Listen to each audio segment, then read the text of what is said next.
전하겠습니다. 아버지 하나님, 은혜를 감사합니다. 오늘도 금요 기도회로 모이게 하여 주시고 말씀을 통하여 귀한 제자의 길을, 제자의 도가 어떤 것인가를 피차 은혜 나눌 수 있는 시간 주신 것을 감사합니다. 오늘도 말씀을 통하여 은혜 받게 하여 주시고 하나님께서 말씀을 통하여 우리에게 주시는 메시지가 무엇인지, 주님의 뜻이 무엇인지를 깨달을 수 있게 하여 주시고 그 뜻대로 순종하는 삶을 살기로 다짐하는 귀한 말씀의 시간이 되게 역사하여 주옵소서. 예수님의 이름으로 기도 올려옵나이다. 아멘. 우리 같이 인사하십시다. 금요 기도에 잘 나오셨습니다. 기도에 잘 나오셨습니다. 아멘. 잘 나오셨습니다.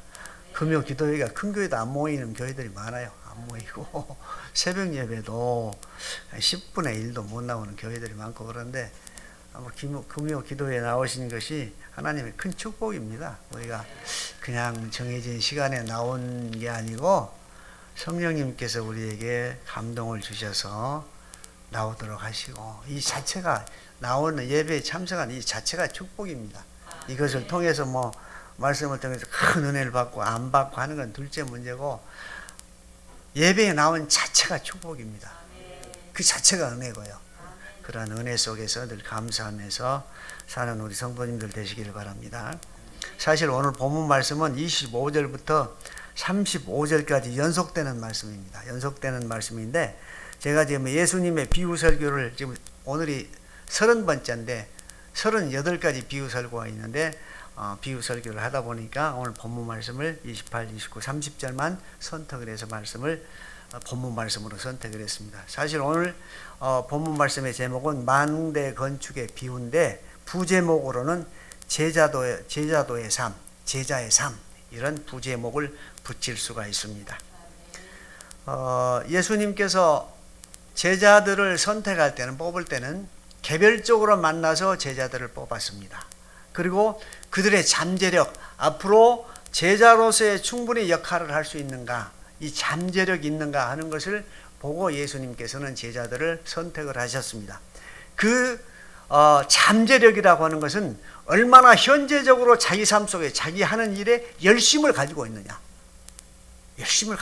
이것이 기준이 되었던 것 같습니다. 그래서 예수님께서 바닷가에서 어부들을 불러서 제자로 삼을 때도 갈릴리 바닷가를 왕래를 하시면서 어느 배에 있는 어부들이 가장 열심히 고기를 잡는가 하는 것을 관찰하셨을 것으로 추정을 합니다. 그렇게 생각이 됩니다. 왜냐하면 열심을 가진 자, 그 자들은 어떤 일든지 맡겨도 그 열심을 가지고 일을 하거든요. 그래서 하나님의 일도 세상 일을 열심히 하듯이 그 열심을 가지고 하라는 그런 의미로 제자들의 잠재력을, 소위 그것이 열심이라고 하는 것이 잠재력이죠. 지금은 아무것도 이루지 못하나 어떤 일을 맡겼을 때는 반드시 어떤 결과가 나타날 것을 예측하는 것, 이것이 잠재력이잖아요. 그래서 예수님께서도 이러한 잠재력을 가지고 제자들을 선택했을 것으로 그렇게 생각이 됩니다. 이 제자들이 예수님을 3년 동안 따라다니셨죠. 따라다니고 그 과정은 예수님께서 제자들을 이제 양육하고 만들어가는, 이렇게 이루어가는 그런 과정이었습니다. 그러나 3년 동안 따라다닌 제자들도 완벽한 제자들이 되지 못하고, 특히 베드로 같은 경우에는 예수님께서 십자가에 못 박혀 돌아가시기 전에 신문을 당할 때 3번이나 다 굴기 전에 3번이나 부인을 하고, 그 3번째 우는 소리를 듣고 밖으로 나와서 통곡하며 울었다 그러잖아요. 그래서 베드로는 일생 동안 예수님을 배반했던 그것을 생각하면서 일생 동안 새벽 기도를 드렸던 것으로 그렇게 전해지고 있습니다. 그러나 새벽 예배는 베드로부터 기원한 것이 아니고 우리 예수님으로부터 기원한 것입니다. 새벽 예배는 새벽 미명에 항상 예수님께서는 산에 올라가서 기도하셨던 그거 기억이 있잖아요. 새벽 예배는 누가 만든 것이 아니고 예수님께서 우리에게 보여주신 것입니다. 그래서 새벽 예배를 우리가 드리는 것입니다. 교회에서 만들어가지고 제도로 만들어서 새벽 예배를 드리는 게 아니고 예수님이 하셨던 것이기 때문에 제자된 우리는 예수님 본을 따라가는 것입니다. 그리고 제자들은 예수님께서 십자가에 못 박혀 부활하신 다음에 40일 동안 다시 이 땅에 있으면서 다시 재교육을 시키잖아요. 완전한 제자로 만들기 위해서 다시 재교육을 시켜서 세상에 내보내잖아요. 땅끝까지 이르러 내 증인이 되라. 이러한 부탁의 말씀을 하시죠. 오늘 이 본문의 말씀은 예수님께서 제자들을 데리고 다니면서 제자는 앞으로 이렇게 해야 된다 하는 것을 가르쳐 주신 그러한 내용의 말씀입니다. 그러나 오늘날 살아가는 우리에게는 이미 예수 그리스도를 구주로 영접한 그때부터 우리는 구원받은 백성이고 예수님으로부터 땅끝까지 이르러 내 증인이 되라고 하는 사명을 부여받은 사람들이잖아요. 예수님을 구주로 영접하는 그 순간 우리는 바로 예수님의 제자가 되는 것입니다. 그러니까 이 본문의 말씀은 그 당시에는 아직 완성된 제자가 되지 못한 제자들을 데리고 다니면서 예수님이 가르쳤던 말씀이지만은 오늘 우리에게 들려주는 이 말씀은 이미 제자된 우리가, 앞으로 제자된 우리가 어떻게 살아야 할 것인가, 제자로서의 어떻게 살아가야 할 것인가 하는 것을 우리에게 제시해주는 그런 말씀입니다. 그래서 굉장히 뉘앙스가 차이가 있습니다. 그 당시에는 예수님의 십자가 부활이 아직 있기 전에 제자들을 데리고 다니면서 가르쳤던, 교육했던 그 제자들의 현장과 오늘 우리에게 들려주는 이 말씀은 전혀 다른 시각에서 우리가 받아들여야 되잖습니다. 이미 제자된 우리가 땅끝까지 이르러 내 증인이 되라고 하신 그 사명을 부여받은 우리가 어떠한 제자의 길을 가야 할 것인가 하는 것을 우리에게 부여해 주시는 말씀입니다. 오늘 본문 말씀보다도 좀 확장시켜서 26절부터 35절까지 좀 확장해서 말씀을 구분구분 생각하면서 은혜를 나누고자 합니다. 26절과 27절 말씀에 보면 우리 한번 같이 읽으실까요? 26절 27절 무릇 내게 오는 자가 자기 부모와 처자와 형제와 자매와 더욱이 자기 목숨까지 미워하지 아니하면 능히 내 제자가 되지 못하고, 또 27절 누구든지 자기 십자가를 지고 나를 따르지 않는 자도 능히 내 제자가 되지 못하리라. 이렇게 말씀하고 있습니다. 이 말씀은 뭐냐면 예수님을 제일로 삼고 또 닥쳐올 고난을 기꺼이 감수하는 자, 이러한 자가 제자라 하는 그러한 얘기입니다. 26절 말씀에 보면 부모와 형제와 모든 것을 다 버리고 나를 따르라 그랬는데 가족관계의 사랑을 전혀 무시하고 배제하고 예수님을 따르라고 하는 그런 얘기가 아닙니다.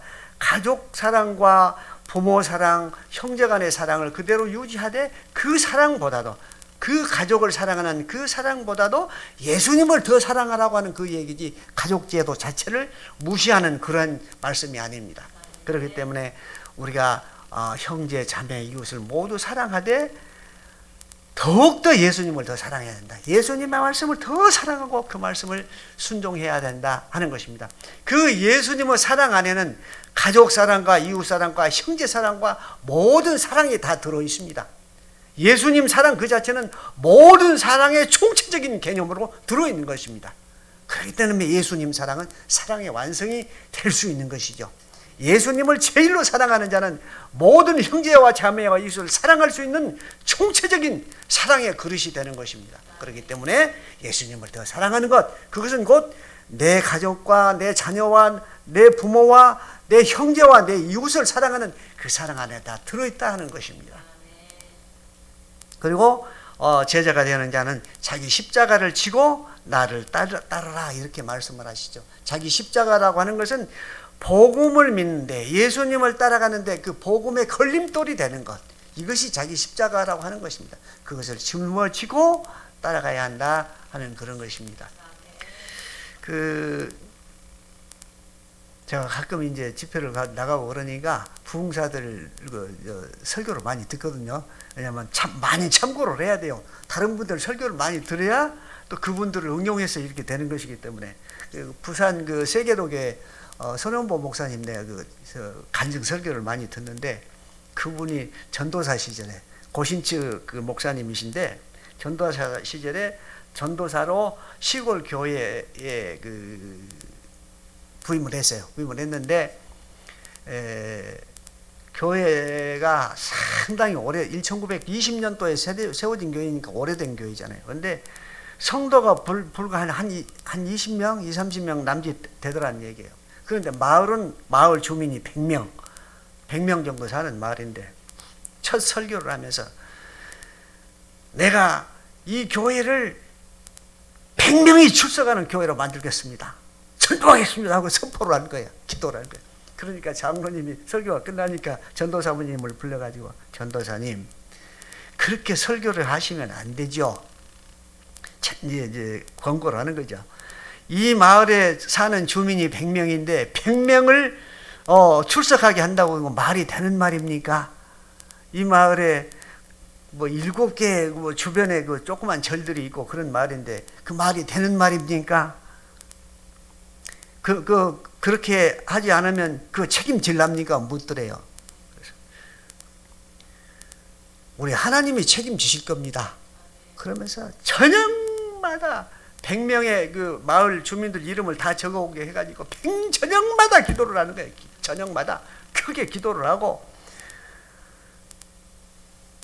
그러면 이제 그 조그만 시골 교회가 막 다 들리잖아요. 그냥 시끄럽고 어쩌고 저녁마다 이름을 부르면서 기도를 하는 거예요. 그러니까 오고 가면서 사람들이 지나가다가 우리 이름은 저 칠성당에 절에다가 이렇게 올려놨는데 왜 네가 전도사 네가 기도하냐 그 얘기예요.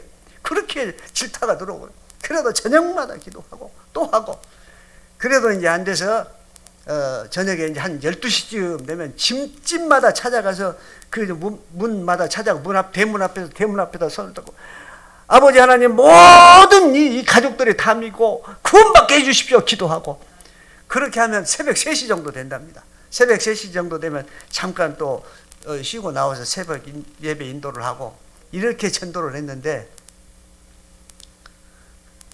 얼마나 마을에서 얼마나 말을 들었겠어요. 어떨 때 보면 강대상 밑에 있는 방석이 있잖아요. 그 방석에다 그냥 인분을 똥을 갖다 이렇게 해가지고 그런 수모를 당하고 그랬는데 상관하지 않고 기도하고 저녁마다 더 크게 기도를 했다는 거야. 그러니까 지나가면서 교회 유리창도 다 깨고 그래도 기도를 했다는 거야. 그래서 이제 저녁마다 집집마다 돌아가면서 그렇게 이제 3시까지 기도를 하고 새벽 예배를 그러고 그랬는데 3개월 만에 100명이 딱 나온 거예요. 100명이.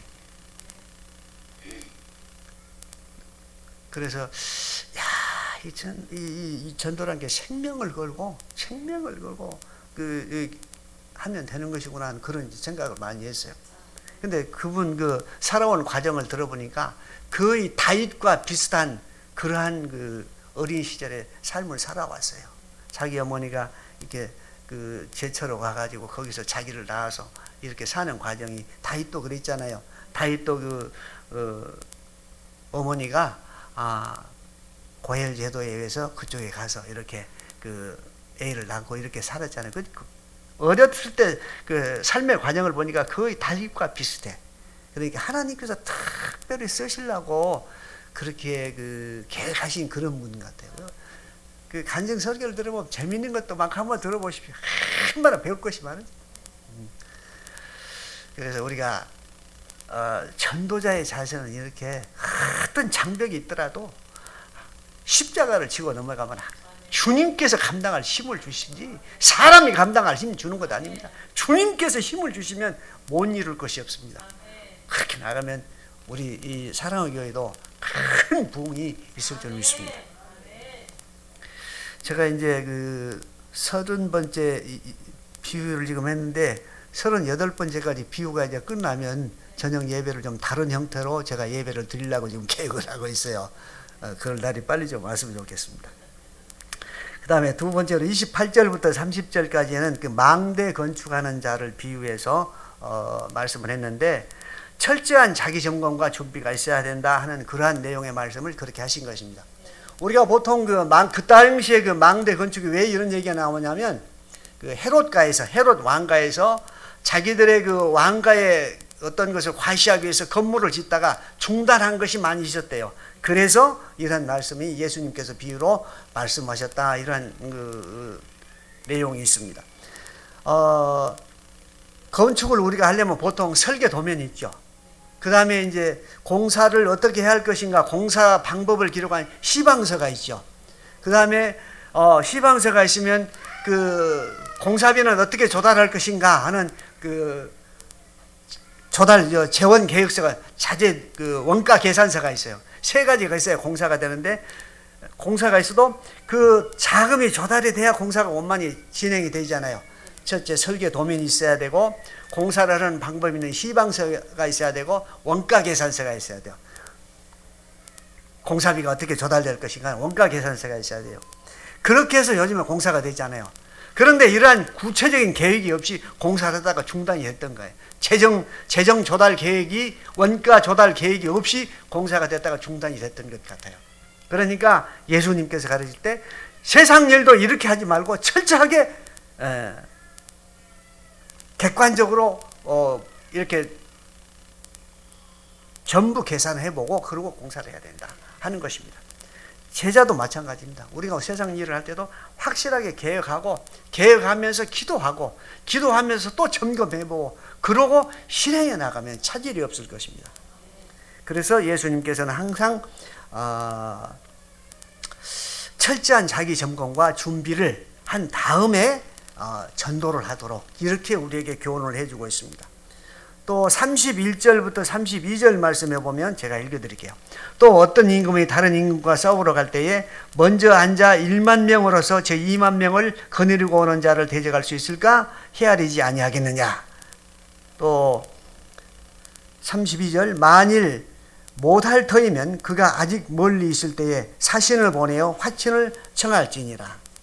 전쟁에 임하는 왕도 상대 적군이 오는 그 정보를 보고 우리가 감히 적군을 대항할 수 없는 그런 정도면 미리 전쟁이 일어나기 전에 화친을 맺어라. 화친을 맺어서 평화롭게 지혜롭게 모든 일을 처리해라 하는 그러한 얘기입니다. 전도도 마찬가지라고 하는 얘기입니다. 우리가 전도를 하려고 할 때 상대에 대한 정확한 파악을 하고 내용 파악을 하고 그러고 전도를 해야 된다 하는 것입니다. 신천지나 뭐 이단자들 다 그러잖아요. 전도를 하려고 하면 그 사람에 대해서 철저하게 조사를 합니다. 조사를 해가지고 동서남북에서 공격을 해요. 보편적으로 그래요. 신천지뿐만 아니라 여호와 증인들도 그래요. 여호와 증인이 전주 시내도 한 200~300명 돼 있는 것으로 알고 있어요. 그러면 그 사람들은 어떻게 하냐면 동사무소에 새로운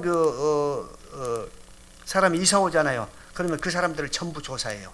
그래가지고 그 사람들을 찾아가요. 그렇게 해서 전도를 합니다. 굉장히 치밀하고 아주 적극적입니다. 그렇기 때문에 이단들도 그렇게 하는데 우리들도 전도나 이러한 것은 전도뿐만 아니라 어떠한 그 목표를 세울 때 철저하게 잘 객관성 있게 분석해서 점검을 해가지고 그렇게 일을 해야 된다 하는 것입니다. 그 내용의 말씀이 곧 오늘 31절, 32절 말씀. 그러니까 전쟁을 할 때도 상대를 알고 전쟁을 하면 백전백승이라 그러잖아요. 지피지기자 백전백승 그러잖아요. 상대를 먼저 알아야 그 일을 승리할 수 있습니다. 그 일을 성공할 수 있습니다. 그렇기 때문에 모든 일을 할 때도 우리가 정확하게 세밀하게 분석하고 조사해서 해야 한다는 것입니다. 그것이 하나님께서 우리에게 주신 지혜입니다.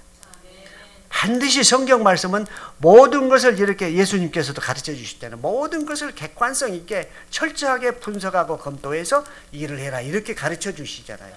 오늘날도 마찬가지입니다. 항상 우리는 객관성 있게 이렇게 일을 해나가면 또 기도하면 하나님께서 능력 주시고 힘 주시고 우리가 넘을 수 없다고 하는 그런 것도 손은보 우리 목사님 같이 할 수 있다는 얘기입니다. 그렇기 때문에 항상 우리가 객관성 있게 이렇게 일을 분석해 가면서 하게 되면 모든 일에 실패가 없다 하는 것입니다. 그 다음에 33절 말씀해 보면 이와 같이 너희 중에 누구든지 자기의 모든 소유를 버리지 아니하면 능히 내 제자가 되지 못하리라.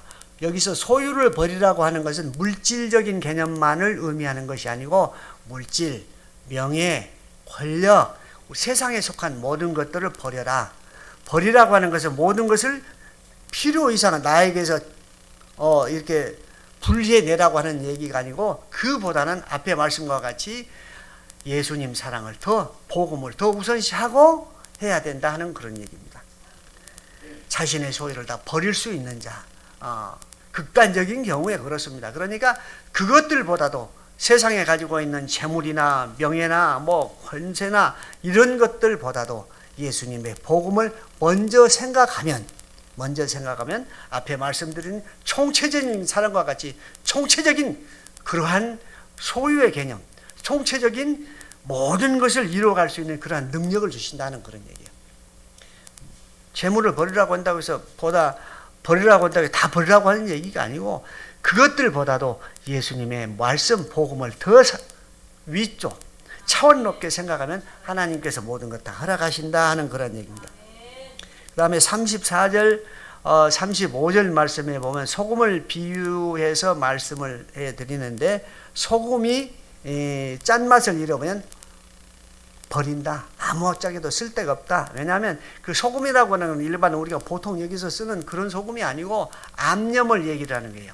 이스라엘 지방에서는 그 암염을 주로 많이 쓰기 때문에, 암염, 소금에서 짠맛이 빠져나가 버리면 돌도 아니고 뭣도 아니고 아무것도 아니잖아요. 그래서 쓸모가 없다 하는 그러한 얘기예요.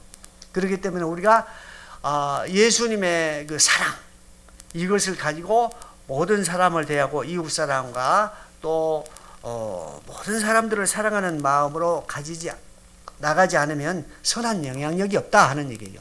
선한 영향력이라고 하는 것은 마태복음 5장 16절에 있는 것과 같이 빛과 소금의 사명을 다하는 것입니다. 빛은 어둠을 밝히는 것이고, 소금은 녹아서 부패를 방지하는 것, 썩는 것을 방지하는 것, 두 가지는 꼭 필요합니다. 그렇기 때문에 선한 영향력을 가져야 된다 하는 것입니다. 선한 영향력은 다시 말씀드려서 빛과 소금의 사명을 감당하는 것, 이것이 곧 선한 영향력입니다. 빛과 소금의 사명을 감당하는 거기에는 예수님의 사랑이 거기에 싹트게 되고 예수님의 사랑이 꽃을 피게 되는 것입니다. 우리가 세상을 살면서 빛과 소금의 사명을 잘 감당하면 거기에는 반드시 예수님의 사랑에 꽃이 피게 되어 있고 예수님의 사랑이 정착하게 되어 있습니다. 그렇기 때문에 항상 우리는 선한 영향력을 가지고 제자의 삶을 살아가야 됩니다. 그렇게 되면 예수님께서 그 당시의 제자들에게 당부하셨던 이 말씀이 오늘 현재적으로 우리가 세상을 살아가면서 제자로서의 사명을 감당할 수 있는 능력 있는 그러한 성도들, 예수님의 제자들로 만들어 주실 것입니다. 이러한 축복이, 이러한 은혜가 우리에게 넘치시기를 예수님의 이름으로 축복합니다. 기도하고 마치겠습니다. 고마우신 아버지 하나님의 은혜를 감사합니다. 오늘도 귀한 말씀을 주셔서 피차 은혜 나누게 하여 주시니 감사합니다. 예수님 당시에 가르쳤던 제자들에게 가르쳐 주신 그 말씀이 오늘도 우리에게 동일하게 주님은 부탁하고 있는 말씀으로 여겨집니다. 아버지 하나님, 우리에게 힘과 능력과 지혜를 주셔서 능히 복음을 전하는 제자의 삶을 살아갈 수 있도록 저희들을 인도하여 주시고 붙들어 주시고 능력 주시옵소서. 예수님의 이름으로 기도 올리옵나이다.